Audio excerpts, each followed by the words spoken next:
What are some of the things that you see are missing in the coaching of coaches?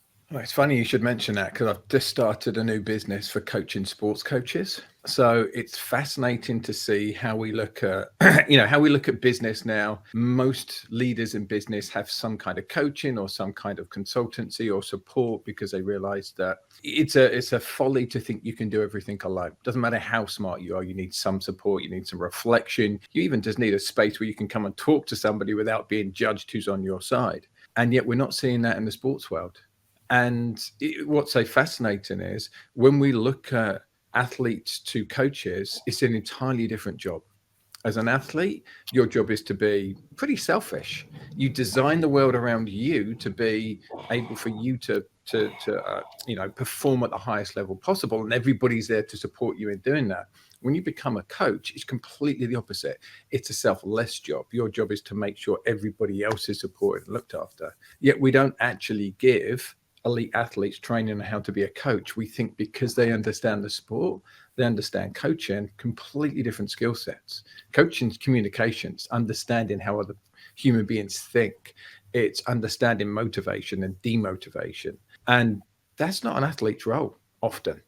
Some athletes have that naturally. We know that. We see leaders, Steph Curry in basketball. We see people on the pitch that are great natural leaders, but it's a very different job being a coach, and we do very little coach education for sports coaches. So, Lee, when we look at that, when we look at maximizing the potential of coaches, that obviously begs the question of identifying early on the potential of coaches. And you just started to tap into some of that because different coaches have different methods that are more or less effective. Is there a process that you go through to help the coaches themselves identify what their potential really is, even if it's something different than they might perceive it to be, in order to then enhance and maximize it? For me, leadership is a couple of things. It's one, understanding the people that you work with and understanding how you transform yourself to get on their level. So a lot of leaders think, here's my leadership style, which is a bit what you're describing there. Like, here's the way I like to do things. And then I want everybody else to adapt to me.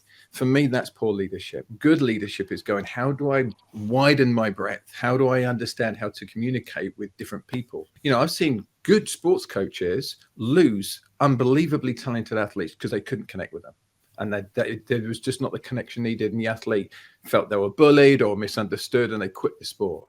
So I think that's part of it, is helping leaders, coaches understand to widen their ability to communicate with people. And there's simple ways to do that. And then there's complex ways. And that's the second part, which is getting rid of your stuff. So we all have our own baggage from our childhood, from our own life experiences that can get in the way. We call that our survival mechanisms. We put those shields on as we're growing up to get us through our childhood, our school experiences, our family experiences. Then we go into the adult world and the shields don't work anymore. And we wonder why we're having the same arguments with people. We wonder why we're having the same breakdowns in communication. So a big part of my job is helping you establish what that shield is. So, and then we put names on it. So mine's Tyrannical Einstein. So I was a smart boy and my shield was to control everything. So that made me feel safe. But that has an effect on other people. When you're a coach, sports coach, trying to control everything, you're not empowering the other people to stand up into their full potential, their own leadership of themselves as athletes and your other coaches and support players around you. So I have to work with that. And my work's got to the point now where I'm not really the tyrant anymore. I'm afraid of being the tyrant. So the next level of my work is letting go of my fear of being the tyrant because I don't show up as a tyrant.